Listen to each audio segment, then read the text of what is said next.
Hello there! I'm Scotty, you're not. Welcome back to Sequel-A-Thon 5. That is a Roman numeral. Uh,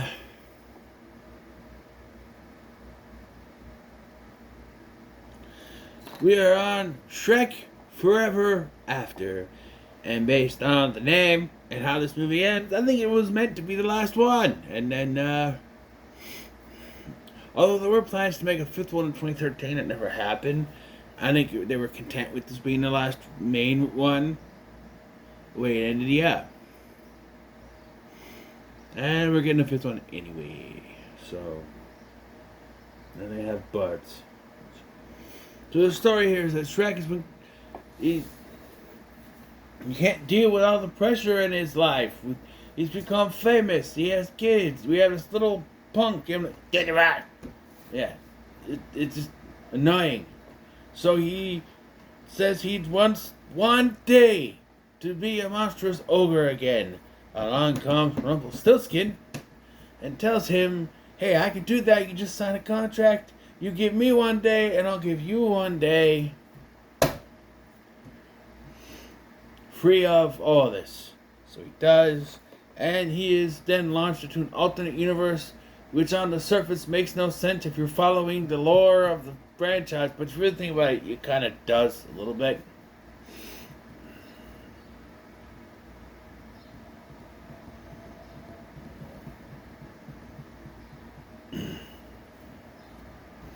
Right. So, yeah. I remember when this came out, I saw the trailer and I went, they ran out of ideas, did they? Did, hmm. The first three told the story from beginning to end. This was like, we're going to do alternate reality shit. And that's it. And they do. And everything I remember, I see bits and pieces of this. Everything I saw, I was like, why is it like this? Why did it change? Why? Having watched the whole movie, I do understand it more. Well, when we get to it, we'll talk about it. So yeah, Shrek, he's now famous. You got that little kid. Did it right. Did it right. Roar. Did it right. Do it. Do it. And he's fed up with being famous. He's fed up with family life. There's too much going on. There's an argument with Fiona. And then he walks off. That's where he meets Rumpelstiltskin, who has been recasted. He looks completely different from the last one. He's now got red hair. He's played by a guy, Walt Gorn. I don't know who that is, but he sounds kind of like Jack Black. At times I thought it was him, but it's not. He's like, oh, I can make a deal with you. I will give you one day free of all of this. You can be scary again.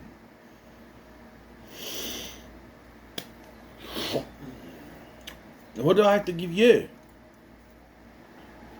Tit for tat. Give you a day, you give me a day. Be a day, one day, it doesn't matter. And so Shrek signs on the dotted line and he's thrust into an alternate universe. He's now scary, but that's because everyone's afraid of ogres. And so I'm watching this, and I say, okay, you're afraid of ogres now, okay. Then they show a picture of him, and then there's pictures of Fiona, and I went, no, you lost me already. Because I've seen bits and pieces of this, but it still didn't make any sense to me that she would be an ogre now. Technically, she still turns to a human during the day, but we never see that. They never show that. There's also a few pieces missing here. Stuff that we can kind of sort out. Later, Rumpelstiltskin reveals that he made a deal with the king and queen to make all their problems disappear. So they disappeared, and I'm assuming that means that the fairy godmother then disappeared. What about Prince Charming, as he was only kind of in on it? Well, it's presumed that he was killed by the dragon, seeing as Rumpelstiltskin has control of the dragon. And by the way, they don't even follow the rules of Rumpelstiltskin. I thought it's either you have to say his name or he has to say his own name. Given as Shrek says Rumpelstiltskin multiple times throughout the film to him, okay, so he has to say it. But there's one point he says his own name, and I went, that should not mean he goes away. Wasn't that the story? You have to get him to say his own name, right? Or write his own name. No, that... I don't know. I know it's also mixed with Piddly, but I thought that was the thing. Right? He has to say Rumpelstiltskin. That's the thing. Now, I'm assuming that's what Mixopiddly was parodied after, was Rumpelstiltskin. Long, confusing names, it's hard to say, yeah. But no, they don't follow that at all. So yeah, the king and queen, gone. Charming, presumably killed by the dragon. However, the one ogre in here, played by John Hamm, Brogan, originally, I guess he was supposed to be charming, turned into an ogre, and we'll go backwards name. His name would be backwards to go by that. Nimrak. And that would actually answer a question that might have been on people's minds. So, if Shrek was her true love, what happens if someone who is not her true love kisses her? Presumably nothing. But that would have been a good alternative, that Charming showed up to save her, was able to get past the dragon, kissed her, but because it wasn't her true love, he then also turned into an ogre. Right?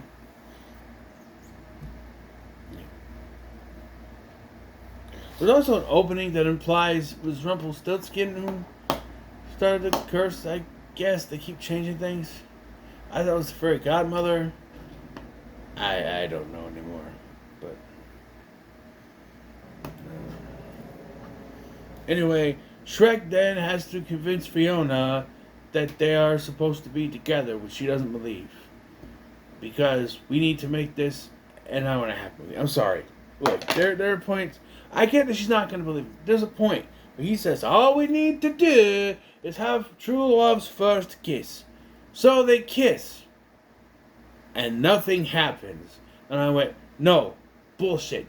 You cannot put forth a task for Shrek to do and have it not be what has to happen. And I don't know why it doesn't work, because they kiss later, and it works. So maybe they're not in love? Yeah, but their kiss is true love's kiss. So it should work no matter what. I don't know. And Shrek, you think the whole thing, or you have a whole day, and you're going, and once the day is over, that's when it's done. You go back to your normal life. But here it's no. If your day is up, you die. What? He happens to find Donkey, because Donkey is like a donkey. He's like a horse, a burro, for the witches that are here. And later we find that Puss is Fiona's cat, and he's fat, because he didn't have anything else for Antonio Banderas to do. He's just fat. It's also implied here, there's a theory, because in this universe, there's a lot more ogres, where in the other universe, there's this Shrek, Fiona, and their kids. So what happened? It's implied that maybe, in the other world, Puss in Boots, he killed all the other ogres. Because he was the ogre killer, right? I mean, there's a whole ending thing that I don't think is actually real. I think the whole ending dance thing is just an ending dance thing and not connected. Like, it didn't reset itself, and the three ogre guys are just in that world now. No, that's just an ending dance. It's not canon to the series. Unless they're bringing it back for the new one, which they absolutely could. I don't know. But, I don't know. But,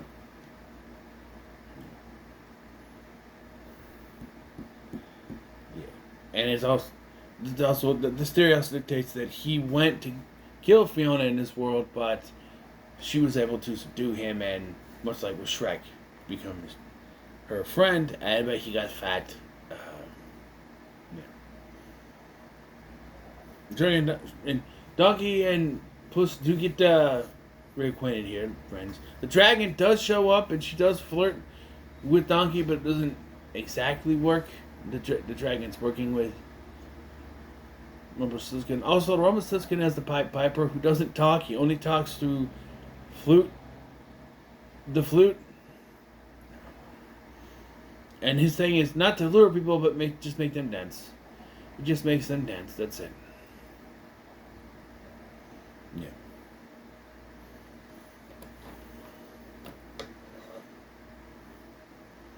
So eventually, Shrek goes in. So the thing is that Rumpelstiltskin offers a reward to anyone who can bring Shrek to him. Shrek brings himself, and he gathers the award, which is to free all of the ogres, which is supposed to include Fiona, but he reneges on that. And yeah, so Donkey, Puss, and the other ogres break into the castle through a disco ball. Donkey and Puss in boots, and the whole thing crashes, and there's a big old fight. And they save the day. But time runs out, but they have the first love's true kiss. True love's first kiss, excuse me. True love's first kiss, and it reverts everything. He's happy he's back home with his wife and his kids and Donkey, and everything is happy once again. Ta-da! And we have a dance. And like I said, this feels like it was supposed to be the last one because we have a dance ending celebration to I'm a Believer. It's a different version, but I'm a Believer. And they're popping up the credits and everything. And then another song plays, and we're basically going through all the events of the first three films, showing stuff that happened. So to me, this feels like this was it. This was the last one. Does it fit as an ending? Hell no. This is what in the comic book world would be called an Elseworld story. It's a contained story that's not really connected to anything else. It's weird.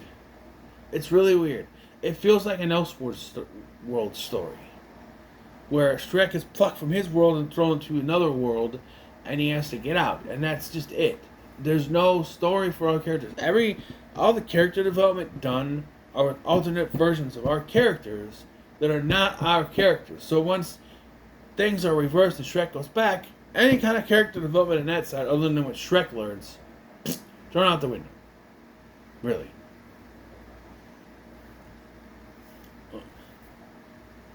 I guess it is all about Shrek anyway, but I don't know. It makes you think that why am I even investing anything in any of these characters in this world when you know that it's just gonna end up reversing, right? You can say, oh, but there was three. No, I don't take that ending song as canon. No, it's not. It's just the ending song like they always do. Apparently, John Lithgow was supposed to come back as Lord Farquaad. Should make sense that he would exist in that world. But he didn't. He was announced and then didn't happen. There was problems, I guess, and it is also rumored that Rumpelstiltskin just killed him. I guess. Apparently, the original voice for Rumpelstiltskin was Paul McCartney, but there was differences, so they just used the voice guy that was doing the things, and it was fine. It does feel weird that he's not British, though.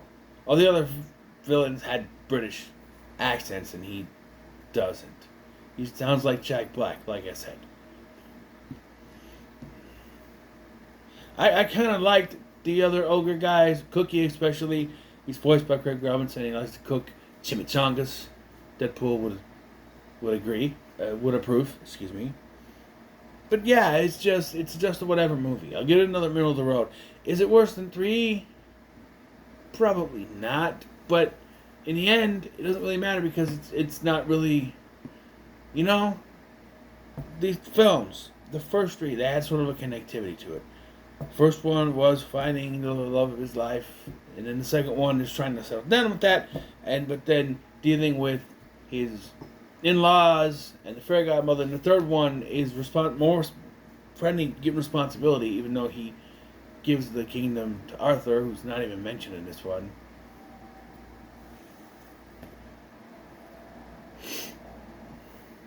This is just an Elseworld story. It's not like if you took this out of the franchise, I don't think it really would have mattered. It's just a random story. You could have done something like this for one of those Shrek specials on ABC. Make it an hour, throw it in there, and it would be nothing. Those little specials that they do, the Halloween one, the Christmas one, that aren't really canon, but they are, but they're not connected to anything. That's what this feels like. You know? But it's fine. It's fine. So what are your thoughts on Shrek Forever After? Leave a comment below, like, share, and subscribe. Thanks for watching. I'm Sky, and I'll see you in the next one.